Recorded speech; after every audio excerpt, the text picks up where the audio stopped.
O sea, algo que hice en mi vida, nunca perdí el tiempo. De chico, siempre direccioné a donde quería ir. Y el dueño de la panadería, yo después me quedaba rayando pan, él me decía a mí, vos Néstor, seguí así, que el único que va a tener panadería de todo esto vas a ser vos. Ya sabías que ahí podía estar como la beta, la salida para cambiar tu historia. Totalmente. Yo era la necesidad de cambiar la historia, la necesidad de hacer y también el ADN que uno lleva de ir por más, de dejar un legado y nunca conformarse con poco. Pero ¿cuántos intentos tuviste? Porque sé que no te fue sencillo. Un montón de intentos. Mi falta de experiencia era total, pero lo que sí, nunca dejé de intentarlo. No, porque no es necesario perder 4 panaderías para tener una panadería. O 4 comercios, no es necesario fracasar tantas veces. Creo que el dinero es muy importante en el desarrollo de un ser humano, en el desarrollo de una sociedad. No hay que romantizar la pobreza, no hay que romantizar la escasez. También incursionaste en la política, te arriesgaste a presentarte como candidato. ¿Cuál era tu objetivo? Porque Villa María me dio todo y yo lo que le pueda dar a Villa María se lo voy a dar. Creo que en la perseverancia, en insistir y en perfeccionarse está el éxito. No claudicar en los valores, pero sí renovarse en estrategias. Yo jamás ocupé un lugar público. Claro, siempre lo mío fue privado. Cuando vos tenés una misión de vida, tarde o temprano, llegas.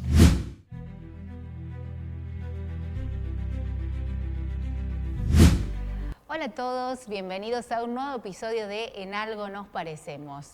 Hoy con un invitado muy ecléctico. Puedo decir que tiene una profesión madre que es la de panadero, pero también incursionó en el mundo de los medios, también incursionó en el mundo de la política y de las redes sociales. Vamos a descubrir quién es la persona que está detrás de esa imagen pública de Néstor Mojica. Néstor, bienvenido. Muchísimas gracias, Lucía, por la invitación, muy amable. Bueno, recién cuando te presentaba decía, no hay muchas aristas. ¿Vos cómo te definís? ¿Cuál crees que todas tus profesiones o todos los lugares por los que pasaste te define más? Y yo como un hacedor, donde puedo desarrollarme, lo voy a hacer al máximo. Y mi profesión, que soy más conocido y la que me dio todo, es la panadería. Bueno, ¿cuándo empieza tu vínculo con la panadería? ¿Venías de familia de panaderos? ¿Cómo es que llega la panadería a tu vida? No, de familia de panaderos no. Mi hermano, que tiene 6 años más que yo, ya trabajaba en la panadería. Y yo al terminar la escuela primaria empecé a trabajar de muy joven. A los 13 años comenzó mi incursión en el mundo de la panadería, que es hasta el día de hoy. O sea que era por una necesidad que trabajabas. Corrí en tiempos en Argentina que trabajabas ahí a secundaria o estudiabas. Que si bien no es dejar de estudiar, estar en una profesión, porque la panadería es una profesión maravillosa que te abre las puertas al mundo. Entonces tuve el gran privilegio de ser panadero, de aprender este oficio y obviamente que lo hice por necesidad. Entonces había 2 clases sociales en ese momento muy marcadas y generalmente nosotros, uno que venía de una clase muy humilde, trabajadora, la opción era ser panadero, era albañil, panadero o tambero. Gracias a Dios elegí la profesión de panadería, obviamente que las otras también son lindas, pero yo amo esta profesión. Bueno, y entraste a la panadería con tu hermano, que decís que es un poco más grande que vos, ¿y qué empezás haciendo ahí? ¿Cómo se aprende esto que es un oficio? Mira, uno siempre empieza entrando embolsando pan para los pedidos. Después, cuando vos embolsas pan, limpia latas. Después de limpiar latas, barre la cuadra y después te va empezando a incursionar. En esos tiempos, tener una receta era un desafío enorme, porque el maestro panadero tenía el librito y no se lo sacaba nunca ese librito. Era un cuadernito que hay veces que tengo la imagen grabada, esos cuadernos ya todo viejo, todo, pero era recetas que no existía lo que existe hoy. Estamos hablando año 88.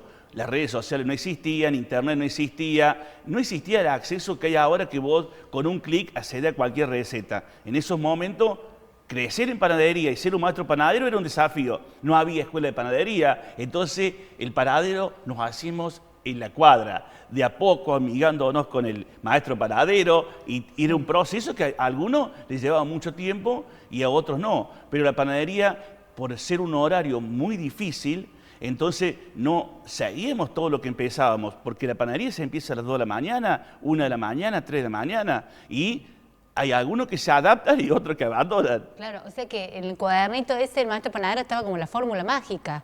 Tenías que ver lo que él hacía, cuánto pesaba, cuánto ponía para poder aprender. Era un desafío. Era un desafío. Yo ya a los 15 años también tenía comunicación con mi hermano, que es su gran maestro panadero ahora. Ya él ya tenía alguna receta, entonces a mí me fue un poquito más fácil, porque tenía ya mi hermano que tenía alguna receta, pero después yo empecé, era una persona que siempre quería aprender, no me quedaba quieto, así que hacía las recetas, llegaba a mi casa, hicimos un horno con mi hermano a barro, hacíamos cosas para vender a la tarde, o sea, nunca nos quedamos quietos, siempre fuimos por más. O sea, esa necesidad económica te impulsaba a vos a hacer cosas para llevar el aporte a tu casa. Sí, sí, era hacer, generar dinero, pero siempre, siempre con la ambición. Nunca perder el tiempo. Sí, algo que hice en mi vida, nunca perdí el tiempo. De chico, siempre direccioné a donde quería ir. Hay veces me iba bien, a veces me iba mal. A veces acerté, a veces lo acerté. Pero jamás perdí el tiempo y jamás procrastiné nada. ¿Y vos soñabas cuando entraste a la panadería y empezaste a aprender? ¿Soñabas con que yo quiero tener mi panadería propia? Sí, a muy pocos meses. A muy pocos meses. Te embalaste rápido, digamos. Sí, y el dueño de la panadería, yo después me quedaba rayando pan, él me decía a mí, era una panadería grandísima, 40 empleados, panadería Alcira, el Río Tercero, se hacía pan de miga. En ese tiempo pan de miga hacían muy pocas panaderías en Argentina, entonces venían a buscar de todos los lugares panes de miga.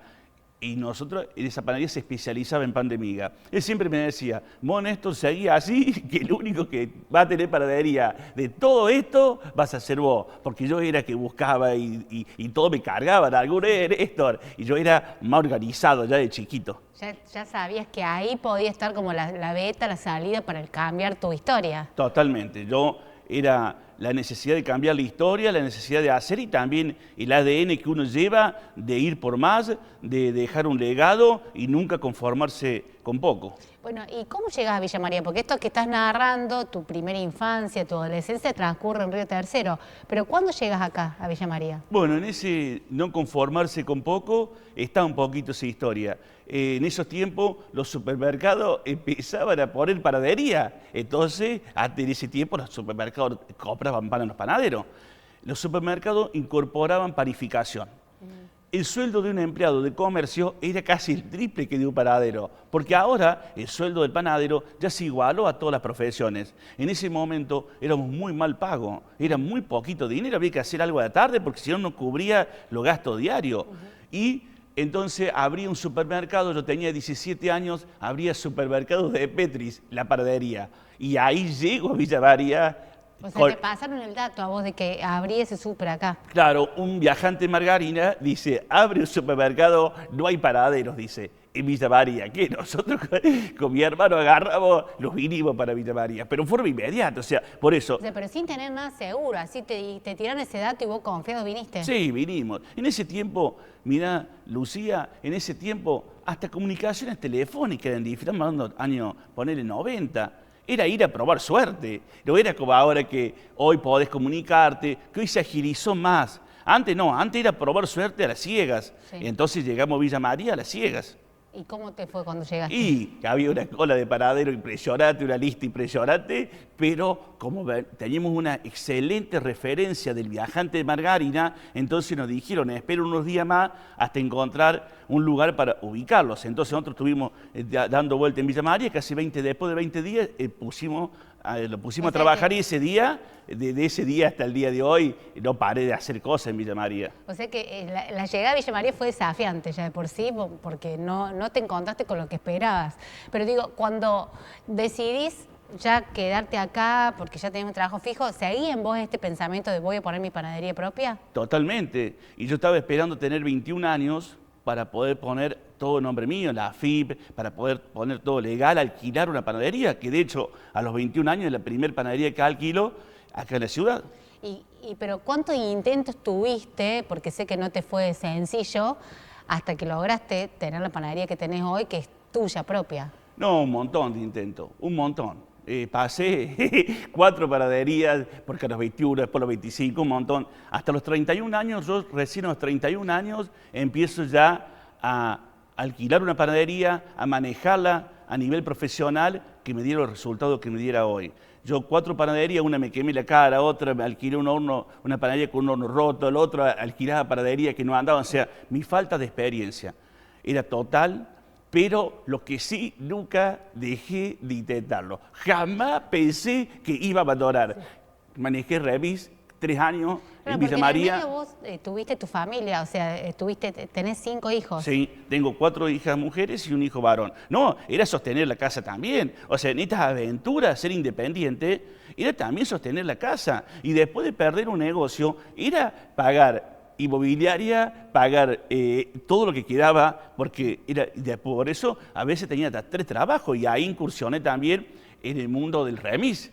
Las horas libres hacía todo remis. O sea, eras panadero y por la tarde, cuando estaba en la panadería, remisero. Remisero, trabajé casi 3 años. Cuando yo pierdo la 4ª panadería, que quedé muy endeudado, el remis me salvó muchísimo. Pero nunca dejaba de pensar en que en algún momento voy a poder... No, jamás, jamás. Yo sabía que lo iba a lograr, intentaba, por eso cuando uno hoy por hoy quiere transmitir...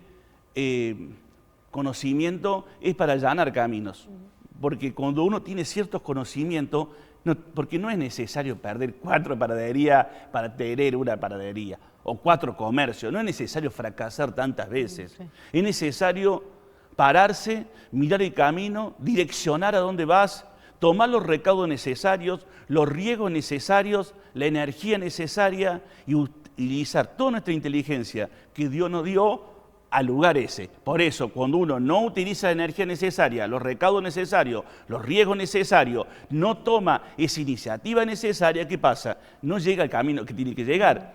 Y entonces, ¿qué es lo que te va enseñando? La experiencia.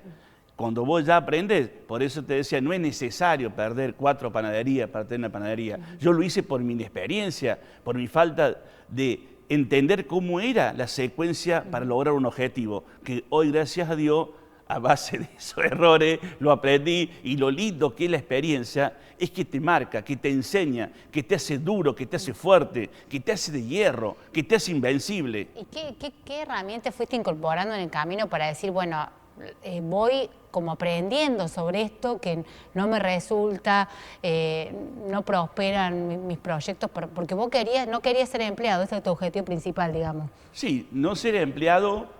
Y en ese no ser empleado, lograr una independencia económica. Creo que el dinero es muy importante en el desarrollo de un ser humano, en el desarrollo de una sociedad. El dinero forma parte del crecimiento. Sin dinero no se puede hacer un desarrollo. Entonces, no hay que romantizar la pobreza, no hay que romantizar la escasez. Uno que viene de la pobreza, que viene de la escasez, es mentira eso. No lo romanticemos. Tenemos que tampoco ser unos materialistas obsesivos. No, la justa medida. La justa medida. Cuando decís se romantiza la pobreza, esto de que, bueno, que parece que, bueno, como que aquel que no tiene, pero bueno, tiene la familia, tiene el hogar, tiene, bueno, otras cosas, como sacar un poco de brillo de lo que hay. Pero la realidad es que pasar necesidades, tal vez como las pasaste vos, te marcan un camino, una dirección. Totalmente. Y no es solamente lograr el objetivo por lo económico, es lograr el objetivo por la sensación de lograr, es como para un futbolista ser campeón del mundo, para un profesional recibirse, para una persona lograr el objetivo. Hay más que la parte económica. Está la parte emocional, la parte de haberlo logrado, de decir, llegué al objetivo. O sea que en ese camino, obviamente, están los éxitos que te da lograr un objetivo. Pero lo más importante es lo que te vas a llevar vos. Y cuando vos me preguntabas, Lucía, qué es lo que había aprendido en el camino, bueno, en ese redirigir la energía, ¿qué significa? Saber que yo tengo que pensar correctamente. ¿Y qué pensar correctamente? Pensar que yo puedo, pensar que lo voy a lograr, pensar que el éxito existe, confiar en mí, no rodearme de gente negativa, no escuchar noticias negativas, leer biografías de éxito, nutrirme continuamente de un ambiente positivo, no contaminarme con lo negativo, porque si yo me contamino con lo negativo, ya no estoy redirigiendo mi energía al objetivo. Bueno, pero cuando te va mal tantas veces que podés flaquear, digo, no te pasaba, vos estabas convencido. No, hay momentos que tal vez te da ganas de tirar las toallas y decir basta. Hay días que estás cansadísimo, Hay por gente supuesto. que con un intento y que se funde, abandona todo. Vos 4 veces. No, persististe. yo no está en mi ADN, en mi existencia abandonar. Para mí, darme por rendido sería el peor error de mi vida. Pero, Néstor, pero vos te formabas mientras tanto. ¿Qué ibas haciendo para adquirir herramientas? Yo leía muchos libros, por ejemplo, a mí me marcó un libro que se llama Piense a ser rico, que es maravilloso, que lo recomiendo. Piense a ser rico es un libro que se escribió en el año 1937, lo escribió Napoleón Hill, que estudió durante 20 años las personas que habían logrado sus objetivos. Y cuando hablamos de lograr objetivos, no solamente, como decíamos recién, económicos, sino que lograr objetivos en todas las áreas de nuestra vida. Y ese libro me marcó muchísimo, a mí lo empecé a leer de muy chico, tenía 15 años cuando lo empecé a leer, y después poder aterrizar a mí fue un desafío, porque una cosa es leer, una cosa es la teoría, y la otra cosa es la práctica. Cuando vos no reorganizás lo que aprendés para aplicarlo a tu vida, a tu manera, entonces se genera una confusión, lo que se llama parálisis por análisis, no sabes para dónde ir. Sí.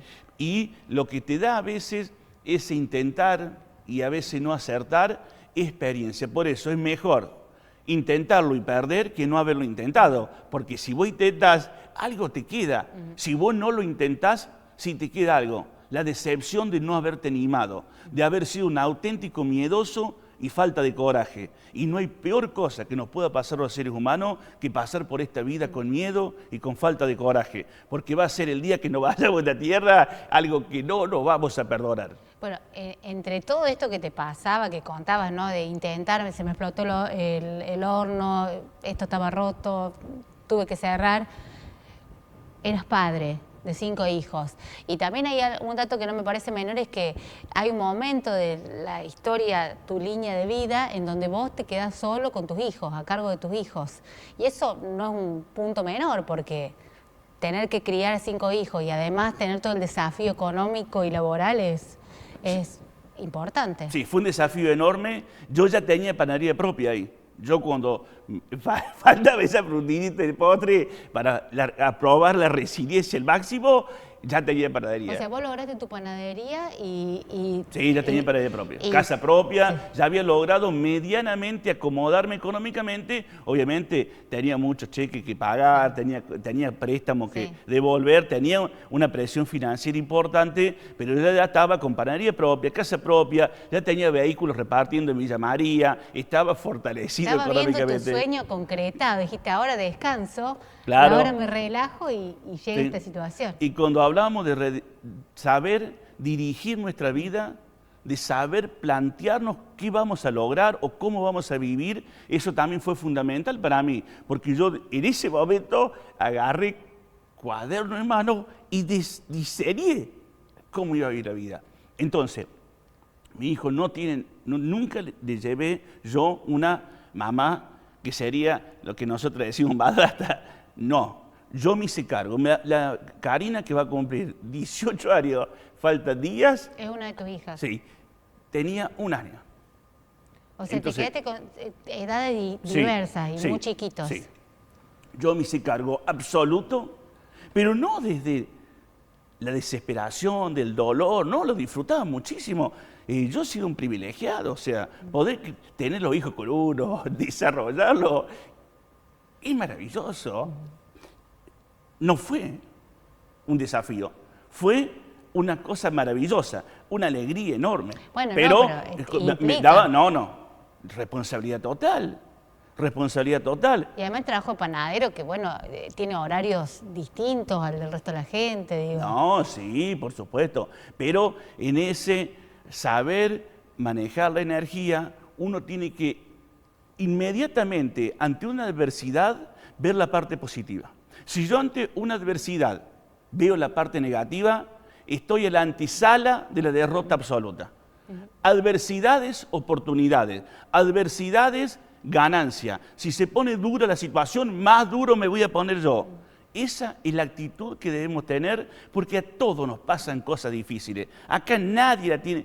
Todo en la vida, una situación adversa vamos a tener que atravesar. Pero esa situación adversa viene a demostrarte de qué estás hecho. Si sos una persona que ha generado conciencia, inteligencia emocional, una persona con una fe fuerte, con una creencia de que lo vas a lograr, esa circunstancia no te va a doblegar. Si todo ese tiempo que tuviste para crecer como persona, la dispersarte en otra energía, cuando te pasa algo duro, jugás papel de víctima y las consecuencias son trágicas. Por eso yo, estar con mi hijo fue una alegría enorme, una felicidad absoluta. Bueno, y en el medio te dabas tiempo para hacer otras cosas, porque yo cuando te presenté dije, bueno, también incursionaste en los medios de comunicación, estuviste en radio, te dabas tiempo también para eso. Bueno, no, ya con la panadería propia, ¿no es cierto? Sí, yo después, para mí, poder dar de mí lo mejor es una misión.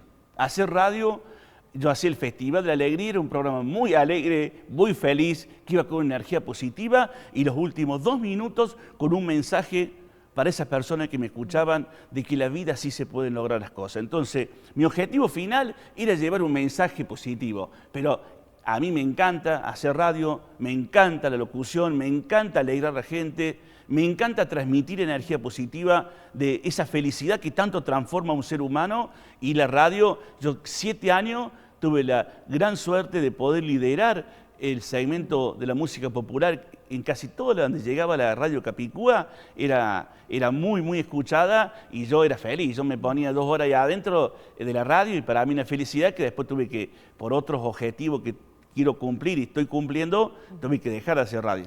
Bueno, en los últimos años seguiste de alguna manera en todo lo que tiene que ver con la comunicación, porque te volcaste a las redes sociales como influencer, como TikToker, y ahí en esa plataforma enseñas recetas. Un poco esto que decías vos, que el maestro panadero tenía el cuadernito y se lo guardaba y no lo mostraba.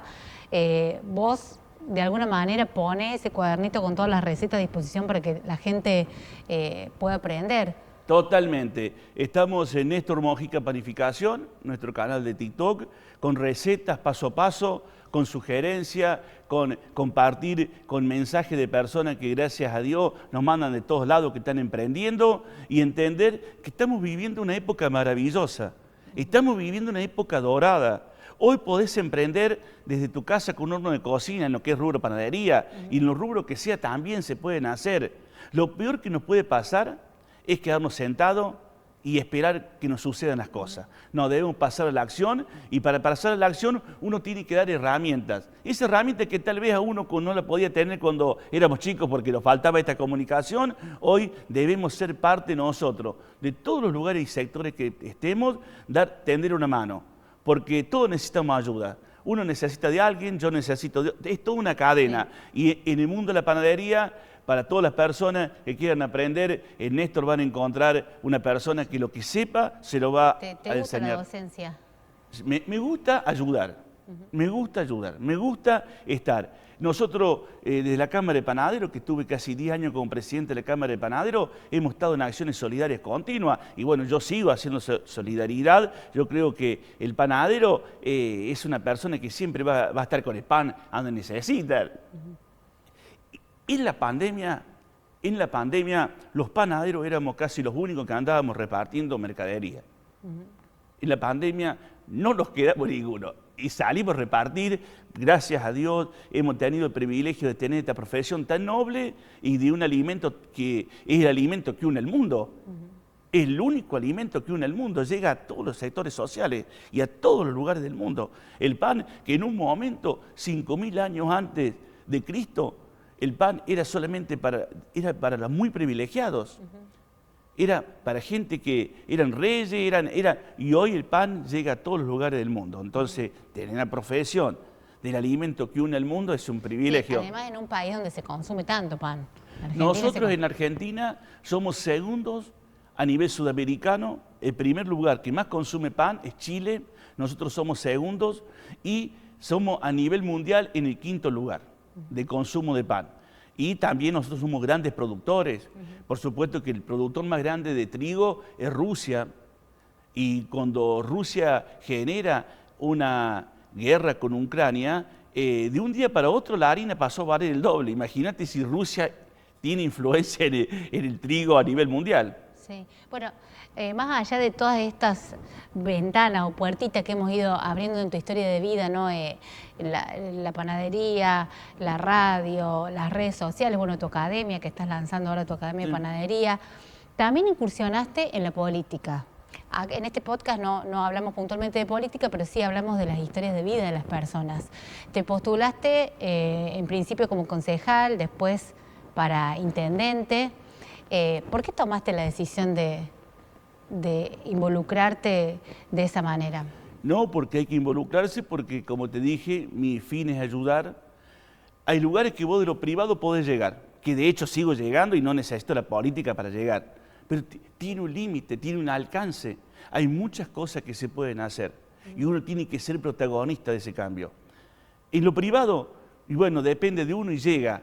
En la política dependes de una estructura, depende de ciertos factores y de la aprobación y del voto de la gente.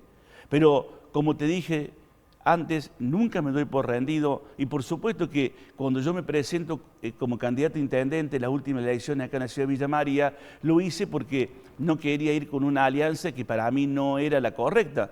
Entonces prefiero yo no dar la cara en algo que para mí no era lo correcto, porque Villa María me dio todo. Entonces yo, si no es lo correcto, no voy a estar.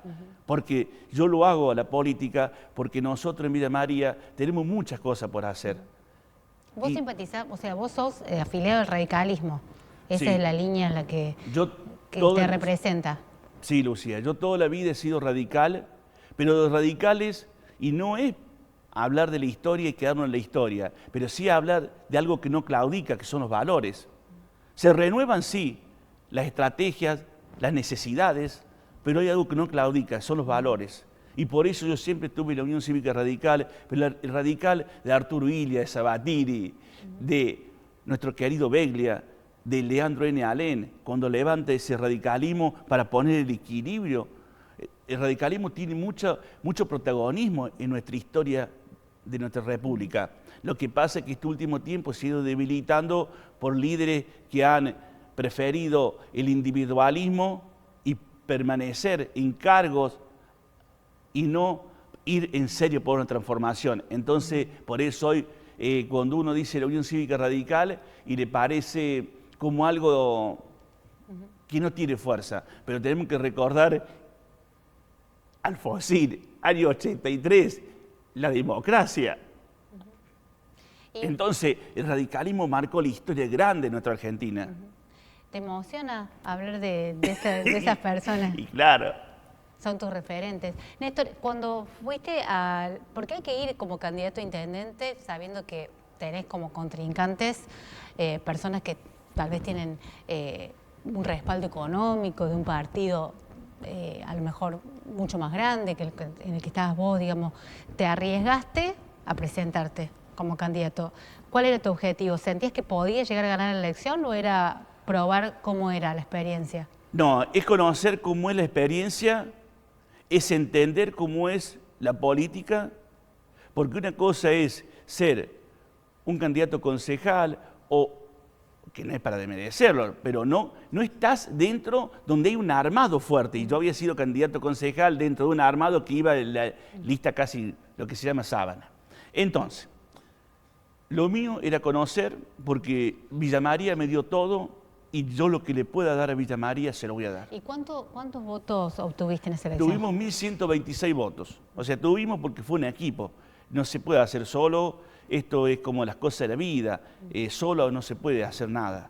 Esto fue un equipo, 1.126 votos, que fueron todos correligionarios y correligionarias que apostaron a lo que podía después convertirse en Néstor Mojica. ¿Y vos te sentís conforme con la performance que hiciste? ¿Esperabas más? ¿Te sorprendió el resultado para esta primera elección que tuviste?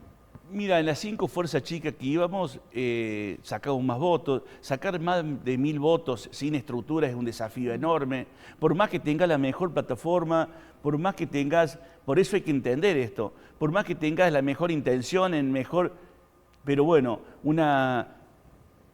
la política se polarizan dos grandes poderes y es muy difícil que entre un tercero, que en este caso entró un tercero que es concejal, pero es muy difícil que entre a veces un tercero. Pero obviamente que yo nunca bajo los brazos, yo nunca dejo de insistir. Creo que en la perseverancia, en insistir y en perfeccionarse está el éxito. Porque si yo insisto, pero no me perfecciono, si yo insisto, pero sigo haciendo el mismo método, no. Uno tiene que, como te dije, no claudicar en los valores, pero sí renovarse en las estrategias. Siendo una persona que luchó tanto para lograr sus objetivos a nivel económico, empresarial, comercial, ¿por qué decidí meterte en la política a sabiendas de que los políticos son observados y señalados muchas veces de manera negativa, si no es la mayoría de las veces? ¿Tomás ese riesgo de meterte en ese mundo en donde, bueno, pasás a, de alguna manera, ser blanco de muchas críticas? Mira, te entiendo porque hoy decir política es como estar teñido de algo nada claro. Pero si nosotros, de todos los sectores, no apostamos al cambio, si lo que queremos cambiar la historia de cualquier sector de Argentina, sea desde un pueblo de 100 habitantes o desde la capital, donde sea, si tiramos los guantes todos los argentinos, nunca va a haber un movimiento que pueda llevar esa sensación de transparencia y de progreso genuino. Porque si nosotros no somos el cambio, tal vez lo podamos hacer o tal vez no, porque va a depender del voto. Pero nosotros tenemos que estar. Yo jamás ocupé un lugar público, nunca recibí, siempre lo mío fue privado. Bueno, pero sabes que de alguna manera cuando entras en ese juego y entras a la fase pública, sos observado y sos cuestionado. Pero ¿Estás dispuesto a perder esa libertad que te da el hecho de ser independiente en lo tuyo? No, pero tenemos que romper con eso. Tenemos que romper con eso. Uno que viene de lo privado, uno que viene del sector productivo, tiene que romper con eso. Porque si no, voy a tener siempre miedo si yo lo que menos quiero es el enriquecimiento de lo público. Lo que menos quiero, sabiendo el tiempo que te lleva a poder llegar. Vos querés transformar, vos querés hacer una sociedad equilibrada, que el que menos tiene tenga más, el empresario que sea más grande, abrirle el juego a todos, ser esa persona que vaya por una transparencia, pero también por acciones positivas para un desarrollo de una sociedad. Yo no tengo miedo que me señalen, porque yo no quiero, sería muy mala persona si yo quisiera llegar a un cargo público para un enriquecimiento mío, pero por favor, yo abro otra panadería si quiero dinero, yo no voy a abrazar a una persona diciéndole voy a estar con vos por unas monedas de mi bolsillo, si ya gracias a Dios me dio, ya tengo dinero, pero, o sea, dinero en el sentido para vivir, lo que voy a usar, porque uno tiene que, sí, buscar el desarrollo económico, pero también tiene que saber que el éxito es sentirse bien con uno mismo, ser feliz, dar lo mejor, ser solidario. ¿Y te presentarías nuevamente? Porque no estamos muy lejos de elecciones, digamos, ¿tenés en tu radar esa posibilidad de...? En el ADN mío, estar siempre insistir, no está nunca en claudicar. En esto la política juega un montón de factores que ya no son decisiones de uno y decir, no es como un negocio privado donde sí decidís vos, donde sí vos manejás tu destino. En esto se tienen que acomodar ciertas circunstancias, pero obviamente que estoy dispuesto para que Villa María me necesite, dar lo mejor de mí, porque hay un montón de cosas que Villa María necesita y que personas que venimos del sistema productivo, personas que conocemos lo que es estar desde el cero, ir pudiendo crecer, esa enseñanza te hace cercanía con el que menos tiene y te hace cercanía con el que quiere producir, te hace cercanía con el que ganó y perdió, te hace cercanía con todos. Entonces vos no es que te la van a contar, vos la viviste, vos sabés lo que es el dolor. Entonces eso no es que te haga más humano, te hace más persona para resolucionar cosas del diario vivir. Y no tengo miedo en absoluto a que digan, Néstor quiere la política para enriquecimiento, porque está tan lejos de mí eso, por eso festejo que se sumen más del sector productivo. ¿Te sentiste alguna vez, a ver, quiero encontrar la palabra, subestimado por ser panadero, digamos en el sentido de lo político, ¿no? Como que pensaron que vos no podías ocupar puestos que a lo mejor tal vez ocupan personas que tienen, no sé, más vínculo con la abogacía o con otras profesiones? Totalmente, hasta el día de hoy no es que me sienta subestimado, te subestiman. Acá no es cuestión de sentimiento, acá te lo ponen sobre la mesa, te subestiman. ¿Por qué? Porque más de todo en el radicalismo, que es un partido de profesionales, pero no entendemos que el mismo valor que tiene un médico, que valoro a los médicos y agradezco esa profesión tan noble que salva tantas vidas, vaya mi abrazo a los médicos, abogados, que también festejo porque han estudiado, se han capacitado, pero también venimos los que no tenemos eso posgrado, pero venimos con la experiencia de la vida, que sabemos cómo crecer un comercio, una industria, cómo desarrollar un proyecto, cómo generar acciones positivas que impacten en una sociedad. Y lo que hoy está necesitando Argentina es eso, acciones concretas para que el impacto sea desde el que menos tiene al que más tiene, pero que tengamos el impacto no a largo plazo.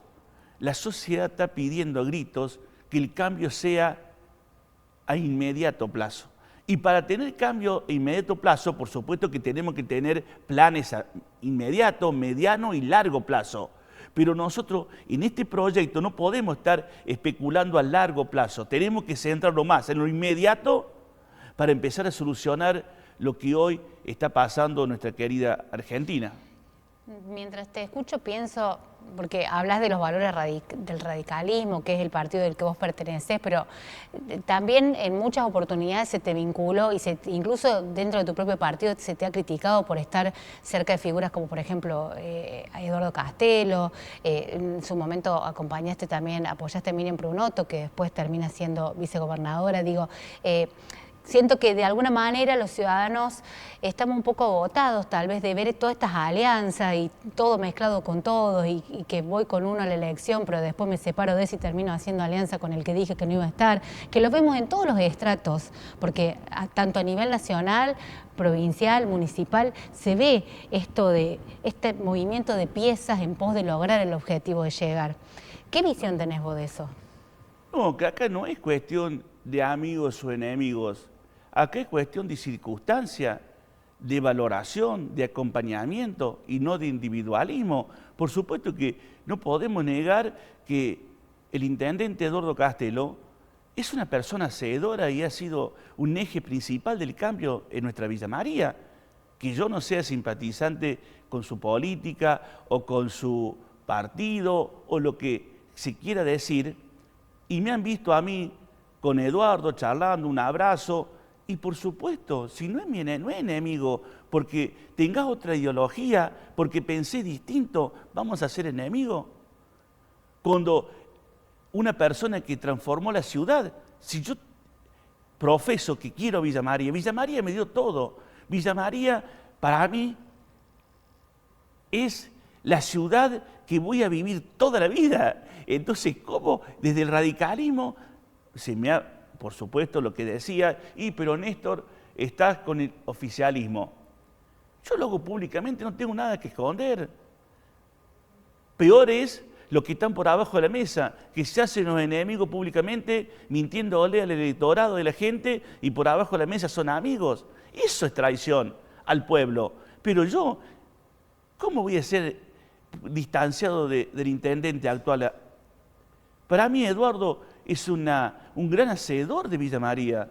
Que yo quiera otra forma de gobernar Villa María, que yo vea otra necesidad de que no están satisfechas, que yo vea una Villa María más productiva, con más vivienda, con una infraestructura distinta. Bueno, pero no quiere decir porque yo vea y quiera hacer de esa Villa María, Eduardo sea, yo lo ponga de categoría en enemigo. No, yo valoro su capacidad de acción, su liderazgo.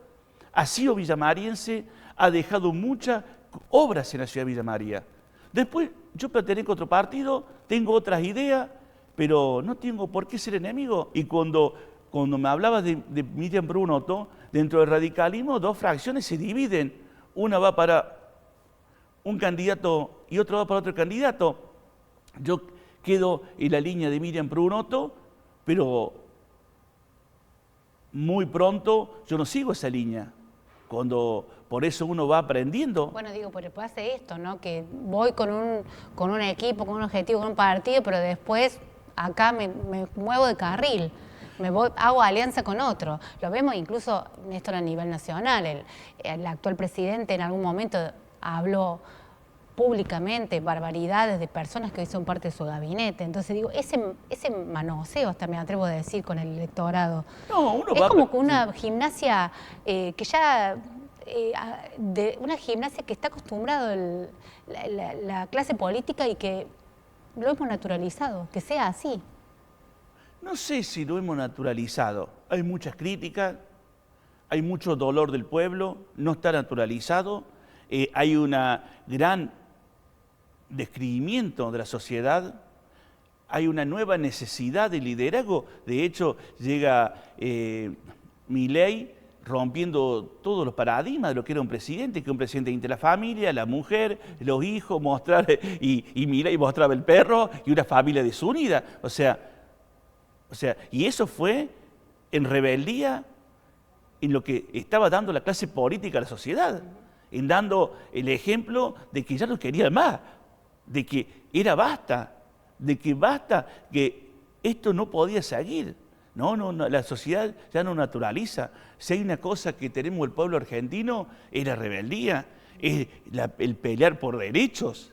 Por eso Argentina es libre. Por eso Argentina es libre, porque hemos peleado por derechos. Nunca vamos a caer nosotros en un totalitarismo. Nunca, jamás. ¿Por qué? Porque nosotros somos un país que nacimos para ser libre. Entonces, y esta respuesta al gobierno actual es porque se dijo basta a lo otro. Y tenemos una gran ventaja nosotros con esta democracia. Alternancia de poder. Y claro que la política sirve, claro que la política influye, porque ¿qué haremos si no hubiese hospitales? ¿Qué haremos si no hubiese universidades? ¿Qué haremos si no hubiese proyectos de infraestructura, por ejemplo, en autopista? ¿Qué haríamos si no hubiera un proyecto de gas, de luz, de energía? Que esté debilitado el sistema totalmente, que hay que mejorarlo, obviamente, pero no podemos darle un descrédito total. No podemos decir, no, esto no sirve, esto no va. En Villa María, nosotros no podemos, del sector político que simpaticemos, que tengamos ideología, no podemos decir, no, que Villa María es un caos. No lo podemos apresurar, porque sería mentir. No es un caos. ¿Se puede mejorar? Sí. Hay cosas que mejorar, obviamente. Tenemos nosotros que mejorar en lo que sea vivienda inmediatamente. Un alquiler, una familia trabajadora, tiene que trabajar una persona para pagar el alquiler y la otra para comer y vivir. Y nosotros tiene que haber un plan económico para que el trabajador pueda acceder a la vivienda. Regalarle la vivienda, no. Pero acceder, que en vez de pagar el alquiler, pague la vivienda. Nosotros debemos jugar con reglas claras. Tenemos que ser nosotros el polo industrial alimenticio en la ciudad de Villa María. Somos la principal cuenca lechera, somos segundo en agricultura y ganadería. Entonces, el mundo es una oportunidad para Villa María. Podemos jugar en primera división nosotros. Nosotros podemos ser potencia. Entonces, hay un montón de cosas para hacer.